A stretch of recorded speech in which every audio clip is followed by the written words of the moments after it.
Bugün bir hikaye serisine başlayacağız. Basit bir metin, basit bir hikaye. Binbir Gece Masalları. Kürtçe'ye değerli dostum Cihan Turan'la birlikte tercüme ettiğimiz, çevirisini yaptığımız bir eser. Orijinali Farsçaydı. Farsçadan Kürtçe'ye tercüme ettik. İçinde oldukça böyle eğlenceli hikayeler var. Binbir Gece masallarından seçmece bunlar. Yani böyle seçme bazı güzel masallar aktarılmış kitaba. Bunu olabildiğince kitabın sonuna kadar tercüme etmeye ve sizinle paylaşmaya çalışacağız. Evet, birinci hikayemiz şöyle. Çiroka masigir u deve cere veya cere. Çirok arkadaşlar hikaye demek, hikaye, masal. Masigir balıkçı, balık avcısı. U deve cere ve testideki dev arkadaşlar. Dev için dev diyoruz. Masigireki bir u raben hebu. Yaşlı ve kimsesiz bir balıkçı vardı. Ev masigir xwediye jinek u sê zarokan bû.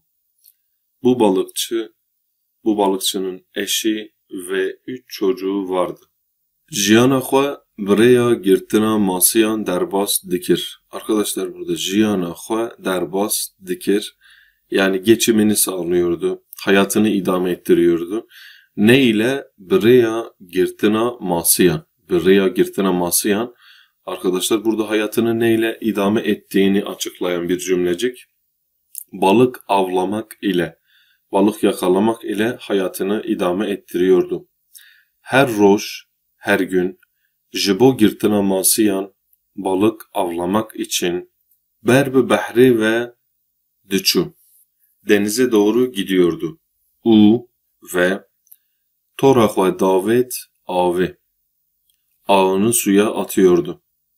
U masiyan digirt ve balıkları avlıyor, yakalıyordu. Rojek jirojan veki hemû caran dîsa çû qerâxê çem. Günlerden bir gün rojek jirojan, bu bir hikaye kalıbıdır. Günlerden bir gün. Veki hemû caran, her seferinde olduğu gibi, daha önce yaptığı gibi. Dîsa çû qerâxê çem. Yine suyun kenarına gitti. Utorafa avet ave ve ağını suya attı, bıraktı, fırlattı. Beser avetina tora masiyan ve demeke kurt derbas bubu.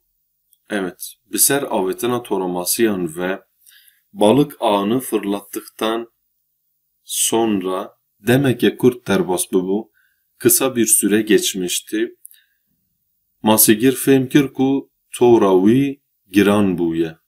Evet, masigir balıkçı femkir anladı ki toravi giran buye, onun ağı ağırlaşmış. Masigir ji bo giranbûna tora xwe kêfxweş bû û dilê xwe de wiha got. Masigir balıkçı ji bo giranbûna tora xwe. Buradaki arkadaşlar ji bo sebep bildirir. Ji bo sebep bildirir.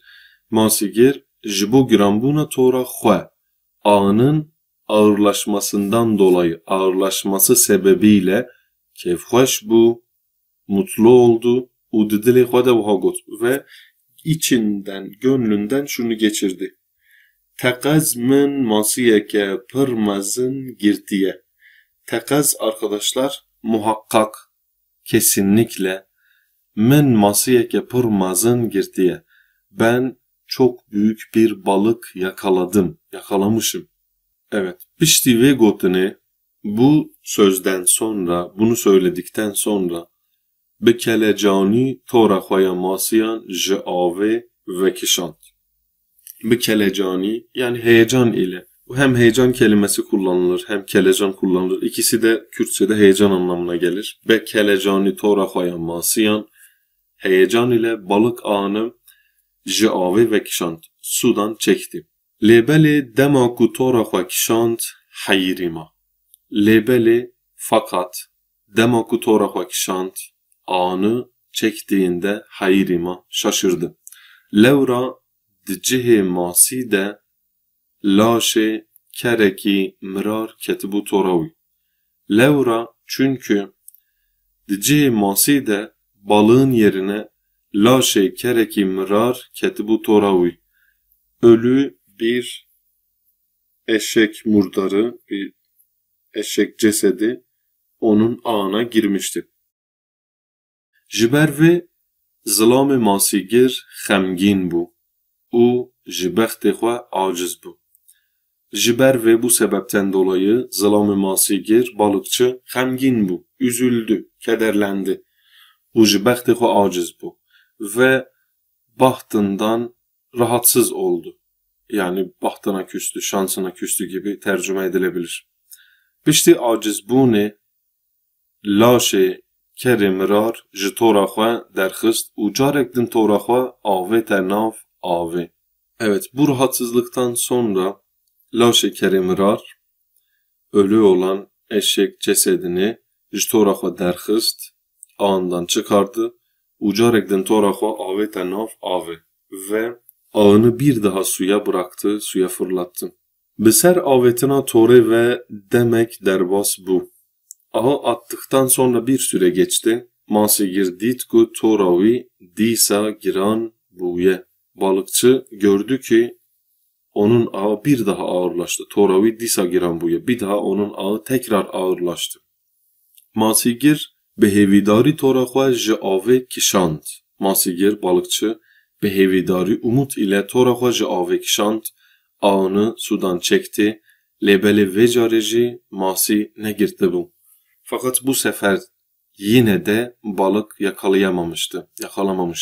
Dîsa di cihê masiyê de gelekî gûzek, berek, xîç û xîs ketibû tora wî.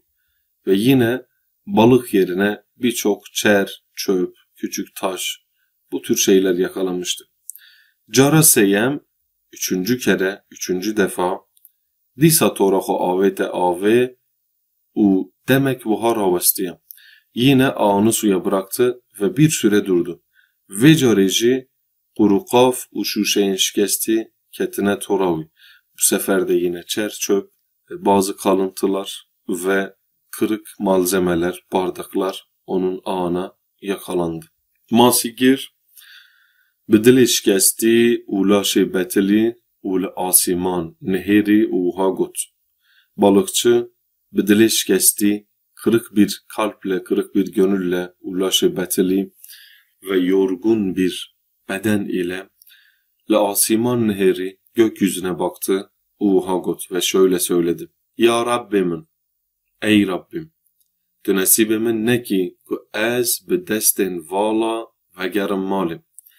Sen eli boş bir şekilde beni evime çevirme, evime geri gönderme. Ez cara paşîn bi hêviya alîkariyete tora xwe davêjime avê. Ben son defa bi hêviya alîkariyete senin yardım ümidin ile tora xwe davêjime avê. Ağımı suya atıyorum, bırakıyorum. Van tiştan gotu tora xwe carek din avête avê. Van tiştan got bunları söyledi û tora xwe ve ağını carek din avête avê bir daha suya bıraktı. Demek ki zêde derbas nebû ku pek uzun bir süre geçmedi ki tora masîgir dîsa giran bû. Balıkçının ağı yine ağırlaştı. Masîgir tora xwe ya ku gelekî giran bû bi sed zehmetî jî avê kişand.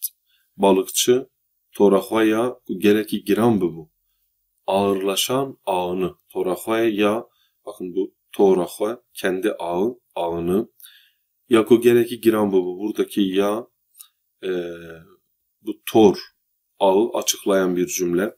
Gelekî giran bû. İleriki derslerde bu belli başlı gramer kaidelerini biraz daha açıklayacağız. Biraz daha uzun izah edeceğiz. Bu sefer ilk video olduğu için ilk hikaye tercümemizin çok uzamaması adına biraz seri geçmeye çalışıyorum. Evet, masîgir tora xwe ya ku gelekî giran bû bi sed zehmetî jî avê kişand. 100 zahmet ile, pek zahmet ile sudan çekti. Masîgir çawa ku tora xwe ji avê derxist heyrîma. Evet, balıkçı çavaku tora xwe javê derxist. Ahını sudan çeker çekmez, çıkarır çıkarmaz hayrima. Şaşırdı. Levra dınava tora wî da dîsa masî tune bû. Levra çünkü dınava tora wî da onun ağında dîsa masî tune bû. Yine balık yoktu. Ji devla masiyan ve cereke ku devê wê bi mohra Hazretî Süleyman hatiye mohurkirin ketibû tora wî.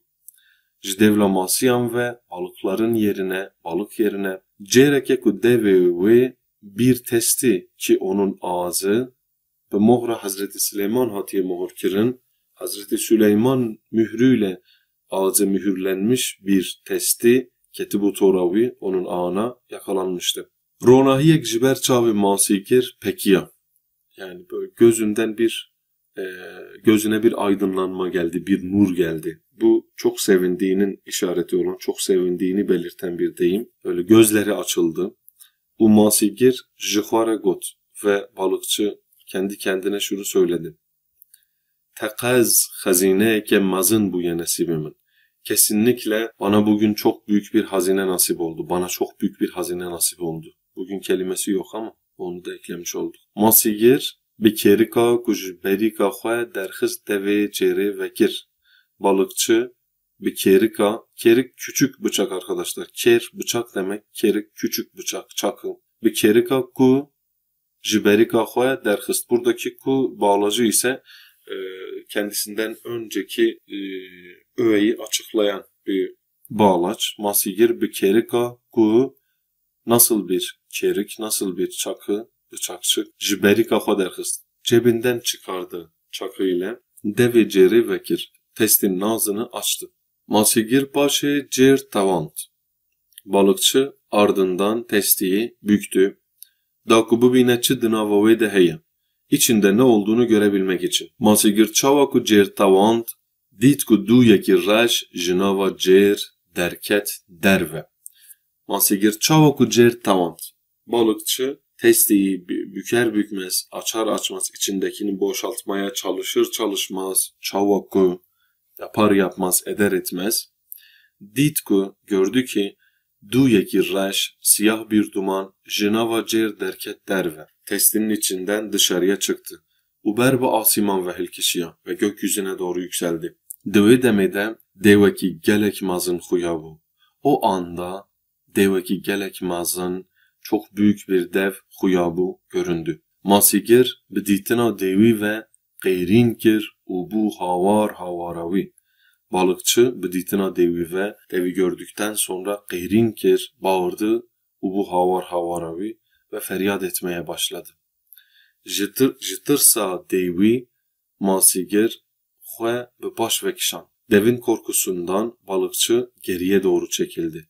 Lebelê masigir dengekî bihîst ku ev deng jî dengê devî bû û hadigot. Fakat masigir balıkçı dengeki bihist bir ses duydu. Bihistin duymak. Dengeki bihist bir ses duydu. Ku ev deng ji denge devi bu u hadigot. Ve bu ses devin sesiydi ve şöyle diyordu.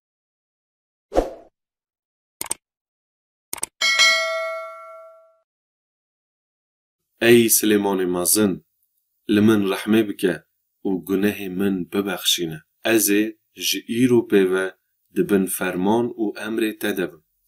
Ey Süleyman-ı Mazın, ey Büyük Süleyman, li min rahme bike, bana merhamet et. û günehên min bibexşine ve benim hatalarımı, günahlarımı affet. Ez ê ji îro pêve, ben bugünden sonra dibin ferman û emrê te debim. Senin emrin altında olacağım. Masigir ji ber ku navê Hazretî Süleyman bihîstî bû, şaşma bû. U bi şiklekî dilsar ji devî re got.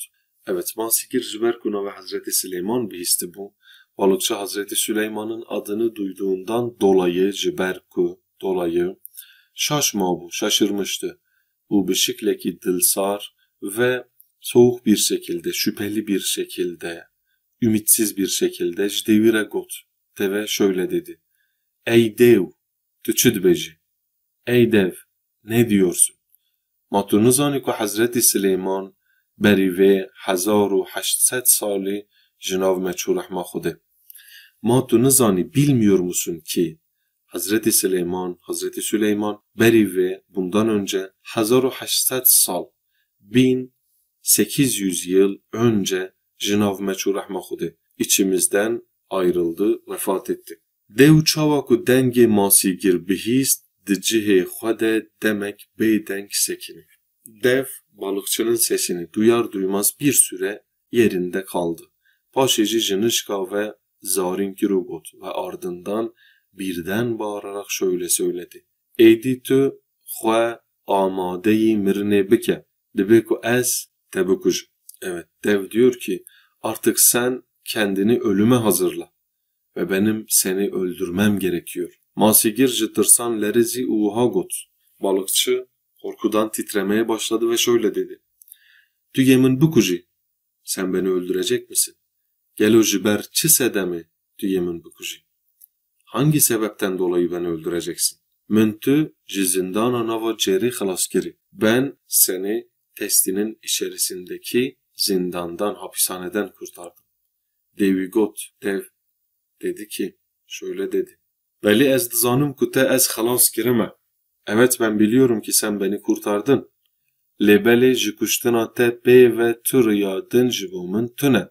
Fakat seni öldürmekten gayrı başka bir yolum, çarem yoktur. Masigir bilave u fizarj devi pırsi. Balıkçı yalvara yakara deve şöyle söyledi, şöyle sordu. Başe kabıbece günehimin çi. Peki öyleyse benim hatamın ne olduğunu söyle. Devi got, tu günehete tüne. Lebeli paşa hocamın pır harabu acebe. Dev dedi ki, hiçbir günahın yok, tu günehete tüne. Lebeli fakat paşa hocamın pır harabu acebe. Benim geçmişim pek kötü ve acayiptir. Masigir got, paşa hoca xaya harabu acayip jimin re bibêje u paşê tu çi dikî bike tu serbest. Balıkçı dedi ki, paşa hoca xaya harab, kötü olan geçmişini, o acayip ve ilginç olan geçmişini jimin re bibêje, bana söyle. U paşê tu çi dikî bike ve sonra ne yaparsan yap, tu serbesti, sen serbestsin. Devi kabul kiru got. Dev kabul etti ve dedi, söyledi yani. Limin baş guhdar be, beni iyi dinle. Ez cinim, ben cinim. 1800 sal beri min lehember Hazreti Süleyman serkeşikir. Evet, 1800 yıl önce 1800 yıl önce min lehember Hazreti Süleyman serkeşikir. Ben Hazreti Süleyman'ın önünde itaatsizlik ettim. Hazreti Süleyman'a itaatsizlik ettim. Min bi Xwedê jî iman neanî. Ben Allah'a da iman etmedim. Hazreti Süleyman fermanda ku Hazreti Süleyman emir verdim. Min di nava vê cerede haps bikin û min bavêjin nav behrê. Beni bu testinin içerisinde hapsedip denize atmalarını emretti Hazreti Süleyman. Ev 700 sale ku di nava vê cerede hapsime. 700 yıldır ben bu testinin içerisinde hapisliyim, mahpusum. Min ji xwe re got, eger kî min ji vê cerê xelas bike, her çi daxwaziya wî kesî hebe ez ê bicih bînim. Ve ben kendi kendime testinin içerisinde söyledim. Eğer ki min ji vê cerê xelas bike, beni bu testiden kurtaran her kim olursa, her çi daxwaziya wî kesî hebem, onun her hangi isteği talebi olursa ez ê bicih bînim, ben bunu yerine getireceğim. Lêbelî tu kesî min ji vê cerê xelas nekir. Fakat hiç kimse beni bu testiden kurtarmadı. Carektin 700 sal derbas bûn û dîsa min ji xwe re got ku bir 700 yıl daha geçti ve ben kendi kendime şöyle dedim. Her kimin ji vir xelas bike ez ê temamê xezineyên ser rûyê erdê bidim wî. Her kim beni bu testiden kurtarırsa ben yeryüzündeki bütün hazineleri ona vereceğim. Dîsa kesekî min ji vir xelas nekir. Yine hiç kimse beni buradan kurtarmadı. 400 salên din jî derbas bûn. 400 yıl daha geçti. Carek din min ji xwe re got ku ve ben bir daha kendime dedim ki eğer kesek min ji vê cerê xelas bike, eğer biri beni buradan bu testiden kurtarırsa ew kes bi çi awayî bixwaze ez ê wî bi wî awayî bikujim. O kişi hangi şekilde isterse ben onu o şekilde öldüreceğim. Di wî wextî de jî tu derketî holê û te ez ji vê cerê xelas kirim. Ve bundan sonra sen ortaya çıktın ve beni bu testiden kurtardın. ji ber ve ji kuştina te pê ve tu çareya min tune. Bu sebepten dolayı seni öldürmekten başka hiçbir çarem yok. Amade be, hazır ol û bibêje ka tu kuştineke çawa dixwazî ve nasıl bir ölüm istediğini söyle bana. Masîgir wê demê fêm kir ku tu rêya xelasiyê jê re nemaye. Balıkçı wê demê fêm kir o an anladı ki tu rêya xelasiyê jê re nemaye. Ona hiçbir kurtuluş yolu yok. Herhangi bir kurtuluş yolu kalmamış. Her buha lazım bu ku aqilê xwe bişixulîne ji bo ku bi çi awayî karibe vî devî bixapîne. Her buha böylelikle lazım bu ku gerekiyordu ki aqilê xwe bişixulîne, aklını çalıştırması gerekiyordu ji bo ku bi çi awayî karibe vî devî bixapîne. Bu devi kandırabilmek için aklını çalıştırması gerekiyordu. U xwe jê xilas bike ve kendini kurtarması. Yani devi kandırması ve kendini kurtarması için aklını kullanması, çalıştırması gerekiyordu. Masîgir hinekî fikirî piştî fikirînê ji devî re got. Ey dev, ez amade me ji bo mirinê. Lêbelê ez merak dikim gelo tu bi vê bejna bilind bi çi awayî di nava vê cêra biçûk te bicî bûyî. Ey dev, ez amade me ji bo mirinê. Ben ölüm için hazırım. Lêbelê ez merak dikim. Fakat merak ediyorum. Gelo tu bi vê bejna bilind. Acaba sen bu büyük cüssen ile bi çi awayî di nava vê cêra biçûk te bicî bûyî. Bu küçücük testinin içerisinde nasıl yerleştin bu testin içine? Dev bi hirehir keniya û got. Dev kahkahalar atarak gülüp şöyle dedi. Ey beni Adem-i nezan. Ey bilgisiz beni Adem, Ademoğlu. Ez dibînim ku tu ji min bawer nakî ku ez di nav vê cerê de bûm. Ben görüyorum ki ez dibînim ku tu ji min bawer nakî, sen bana inanmıyorsun. Ku ez di nav vê cerê de bûm. Benim bu testin içerisinde olduğuma inanmıyorsun. Masîgir got, ez heta tiştê ku bi çavên xwe nebînim qet jê bawer nakim. Ez heta ben ta ki tiştê ku bi çavên xwe nebînim, gözlerimle görmeyene kadar bir şeye qet jê bawer nakim, kesinlikle hiç inanmam. Devî bi hêrs got. Dev hırs ile, sinir ile şöyle söyledi. Baş e, çavên xwe veke, da ku tu baş bibînî û ji min bawer bikî. Peki, çavên xwe veke, gözlerini aç, da ku tu baş bibînî, iyice göresin û ji min bawer bikî ve bana inanasın.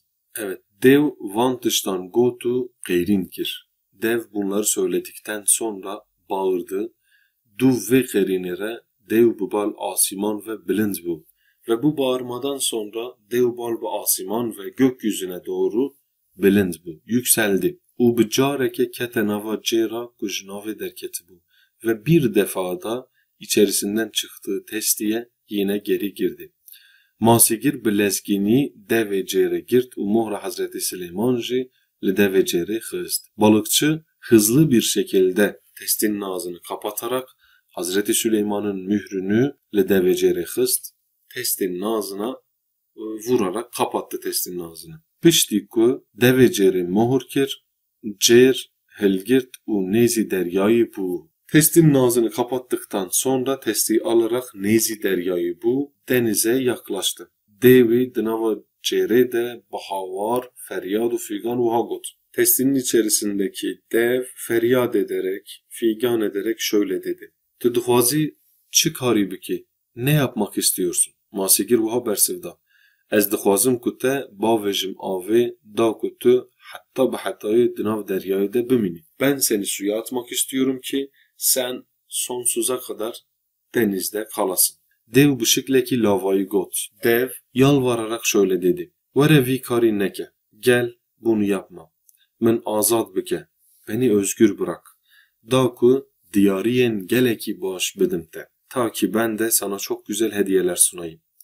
Masîgir got, balıkçı dedi ki, tu derevdi ki, sen yalan söylüyorsun. Çiroka minu te Mina çiroka melike Yunan u hakime ruyane. Benim ve senin hikayen Yunan meliği ve Ruyan hekiminin hikayesine benzemektedir. Dev dinava cerede feryat kişant u bu havaravi. Dev testinin içerisinde feryat ederek şöyle dedi. Ev çi çiroke gelo. Bu nasıl bir hikayedir acaba? Masî gir got, li min guhdarî bike, beni dinle. Da ku ji te re çîrokê bibêjim. Ta ki ben de sana hikayeyi anlatayım. û masî gir, bi vî awayî çîrok anî zaman. Evet, hikayemiz burada bu şekilde bitmiştir arkadaşlar. Bir sonraki hikayede görüşmek üzere. Burada bilmediğiniz cümle kalıplarını, kelimeleri not alabilirsiniz. Kelimeleri tek başına ezberlemek zor olabilir. Fakat buradaki hikayede bulunan cümle kalıpları içerisinde kelimeleri daha kolay, daha kalıcı bir şekilde ezberleyebilirsiniz. Bu yazınızı da geliştirir arkadaşlar. Mesela masî gir got tu derew dikî. Sen yalan söylüyorsun. Bu işte hikayelerde karşılaşma ihtimalimizin yüksek olduğu bir cümledir. Buradaki yalan, derev kelimesini tu derew dikî, sen yalan söylüyorsun gibi bir cümlenin içerisinde ezberlemeye çalışırsak daha kalıcı olur. Evet, bir sonraki hikayede görüşmek üzere. Herkese kolaylıklar diliyorum.